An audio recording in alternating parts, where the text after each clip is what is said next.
Hello મિત્રો, તો કેમ છો તમે બધા? આજે મજામાં જશો. અને મારું નામ છે પ્રીતિ. તો આજનો બ્લોગ છે, મેં આજે પાઉંભાજીની ભાજી બનાવી છે.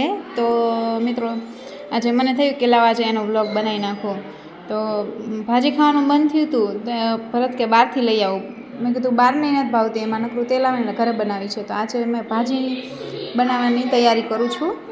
અને હવે મેં બધું બાફવા મૂકી દીધું છે, શાકભાજી બધું મિક્સ કરીને. અને એ શાકભાજી બધું બફાઈ જાય ત્યાં સુધીમાં હું ભાખરી બનાવી નાખું. અમારે અહીંયા ગુજરાતમાં એવું હોય, લગભગ મોસ્ટ ઓફલી ઘરે આપણે એવું જ હોય કે સાંજે ભાખરી જ બનતી હોય.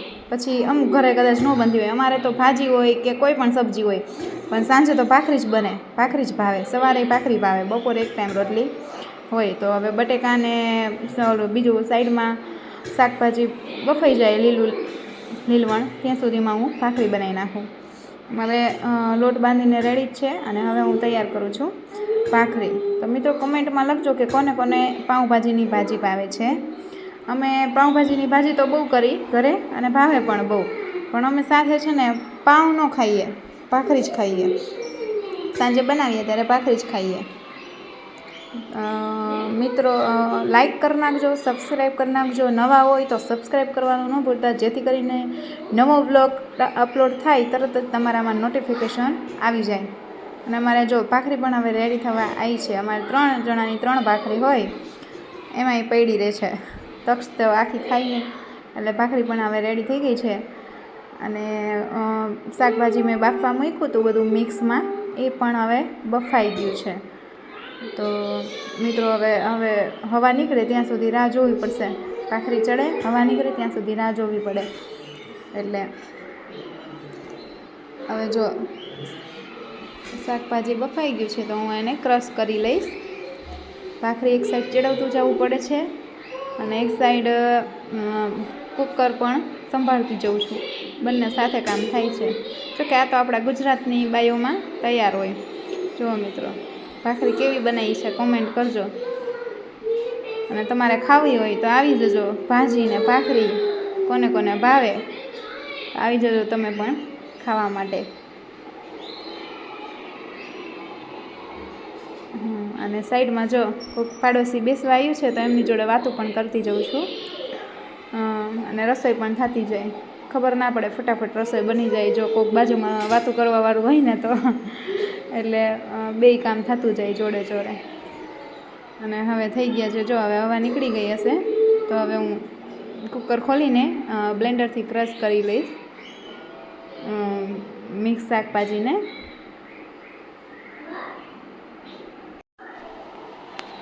તો મિત્રો, જો હવે હું ક્રશ કરીશ. બધું શાકભાજી સરસ રીતે બફાઈ ગયું છે, અને હું એને ક્રશ કરી નાખીશ એકદમ. તો જ ભાજી ખાવાની મજા આવે. જો વચ્ચે મોટા મોટા ફીંડવા આવે તો ભાજી ખાવાની મજા ન આવે. એટલે તો એકદમ સૌથી પહેલાં તો એને ક્રશ કરી નાખીશ.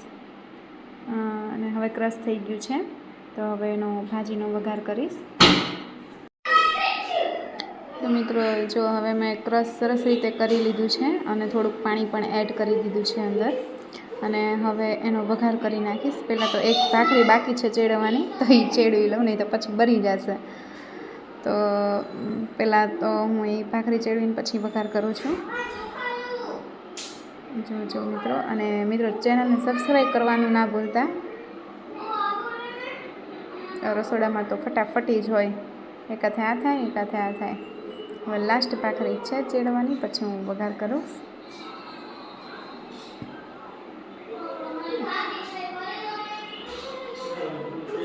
અમારે છે ને અહીંયા કડક ભાખરી જોઈએ, ફૂલાયેલી ભાખરી ન ભાવે.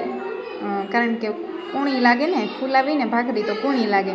અમારે કડક ભાખરી જ જોઈએ, ત્રણેયને એમ કડક જ ભાવે, એકદમ ક્રિસ્પી હોય ને, તો એવી જ ભાખરી ભાવે, કડક મજાની સરસ રીતે. એટલે હવે ભાખરી તૈયાર છે, અને હવે હું વઘાર કરીશ. તો સૌથી પહેલાં તો જો ઘી ઢોળ્યું, પહેલાં સાફ કર્યું મેં. મારા હાથે ઢોરાય બહુ બધું. રસોઈ બનાવતી હોય ને તો વસ્તુ બહુ જ ઢોરાય, અને ઉતાવળે એટલી હોય પાછી, ફટાફટ જ ધીમું કામ ઓછું ગમે એટલા માટે. હવે સૌથી પહેલાં તો મેં એક તપેલી લઈ લીધી છે, અને એમાં પછી તેલ એડ કરીશ. જરૂર પ્રમાણે તેલ એડ કરીશ હું. ગેસ ચાલુ કરવાનું ભૂલી ગઈ. લો, તેલ એડ કરી લીધું છે.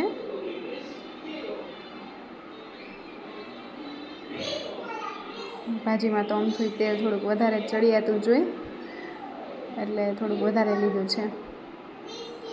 અને હવે તેલ આવે ત્યાં લગી રાહ જોઈશ. ત્યાં સુધી હું બધા મસાલા કાઢીને રાખી લઉં, જેથી કરીને પછી નાખવાના છે, એડ કરવાના છે. સૌથી પહેલાં તો લસણીઓ લઈ લીધો છે ચમચામાં, કારણ કે ખાંડીને રાખ્યું તો લસણ, તો સૌથી પહેલાં તો આપણે લસણનો વઘાર કરવી તો સરસ ભાજીનો ટેસ્ટ આવે. અને જો લસણનો વઘાર ન હોય ને તો એ ટેસ્ટી ન લાગે બહુ. એટલે ચમચામાં લસણીઓ લઈ લીધો છે, ખાંડીને તો મેં મૂક્યો તો. હવે તેલ આવી ગયું છે. મેં સૌથી પહેલાં રાઈ એડ કરી, જીરું એડ કર્યું અને પછી હિંગ એડ કરી. હિંગ નાખીને પછી તરત જ મેં લસણીયા નાખી દીધો છે. અને લસણીયા નાખીને મેં મરચાં હતા એ નાખ્યા, આદું ખાંડેલું નાખ્યું છે થોડું, અને થોડાક ટમેટાં છે, કોથમરી છે મિક્સમાં, એ થોડુંક નાખી દીધું છે. અને હવે આપણે બધું બાફેલું શાકભાજી અંદર નાખી દઈશું. બધું બાફેલું શાકભાજી મેં અંદર એડ કરી દીધું છે. અને હવે સરસ રીતે હલાવી નાખવાનું. સરસ રીતે એને મિક્સ કરીને ઘડીક ધીમા તાપે ચડવા દેવાનું. અને થોડુંક પાણી એડ કરી દીધું છે. થોડું નકરું શાકભાજી નાખ્યું હતું, પાણી એડ ઉપર કરવી તો થોડુંક ઢીલીને સરસ થાય એમ ભાજી તો એવી હોય તો જ ખાવાની મજા આવે. કઠણ હોય તો ખાવાની મજા ન આવે. પાછું કોક આવી ગયું તો પાછું બહાર મળવા ગઈ દરવાજે, કોણ આવ્યું ખબર નથી, પણ દરવાજો ખોલવા ગઈ છું. એટલે ઘડીક બ્લોગમાં બન્યા રહેજો મિત્રો. પાડોશી કોક આવ્યા હતા. હવે મેં એમાં નાખ્યો છે ભાજીનો ગરમ મસાલો. ભાજીનો ગરમ મસાલો થોડો એડ કરી દીધો છે. અને ખાસ કરીને છે તમારી બેન કે કોઈ હોય એને આ રેસીપી મોકલાય એટલે એને પણ આજ ભાજી ખાવાની ઈચ્છા થઈ જાય. મને એવું થયું, આજે મેં એક રીલ્સ આવી તો રીલ્સમાં ભાજી આવી ગઈ હતી, તો મને આજે ભાજી ખાવાની ઈચ્છા થઈ ગઈ, તો મેં ફટાફટ બનાવી નાખી. અને જો પાડોશી કોક વચ્ચે આવી ગયું છે એટલે એમની જોડે થોડી વાતો પણ કરી લીધી જોડે જોડે. અને એમને પણ થોડી ટેસ્ટ કરવા લઈ જજો એવું કહું છું કે જો તમને ખાવી હોય તો લઈ જજો, અને મિત્રો તમારે પણ ખાવી હોય તો આવી જજો. અને જો કે આપણે પાડોશીમાં એવો વ્યવહાર તો હોય જ, ગુજરાતમાં તો હોય જ, એમાં ખાસ કરીને કે કોઈ પણ થોડુંક નવું કંઈક બનાવીને તોય આપણે પાડોશીને તો આપવાનું જ હોય. અને હવે ભાજી રેડી છે. રાહ છે કે દક્ષના પપ્પા આવે, ઘરે આવે ભરત, એટલે જમી લઈએ. મીઠું ભૂલી ગઈ હતી વાતોમાં પાડોશી આવ્યા ને તો મીઠું ભૂલી ગઈ હતી. પાછું મીઠું નાખ્યું અને થોડું મરચું નાખ્યું. સ્પાઇસી હોય તો વધારે મજા આવે. એટલે થોડુંક મીઠું તો હાવ ભૂલી જ ગઈ હતી, પણ પાછળથી એડ થઈ જાય એટલે વાંધો ન આવે. પછી મને યાદ આવી ગયું કે મીઠું નાખવાનું તો બાકી છે, એટલે હવે થોડું જરૂર પ્રમાણે મીઠું એડ કરી દીધું છે. અને મરચું થોડું એડ કરી દીધું છે. હવે મિત્રો ભાજી રેડી છે ગરમા ગરમ.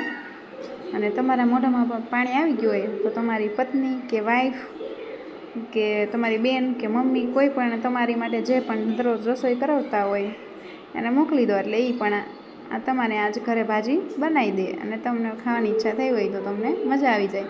કારણ કે જો મિત્રો કંઈક જોયું હોય ને ત્યારે આપણને ખાવાની ઈચ્છા થઈ હોય ને તો મજા આવે. જો હવે બધું જ રેડી છે. એના પપ્પા પણ કારખાનેથી ઘરે આવી ગયા.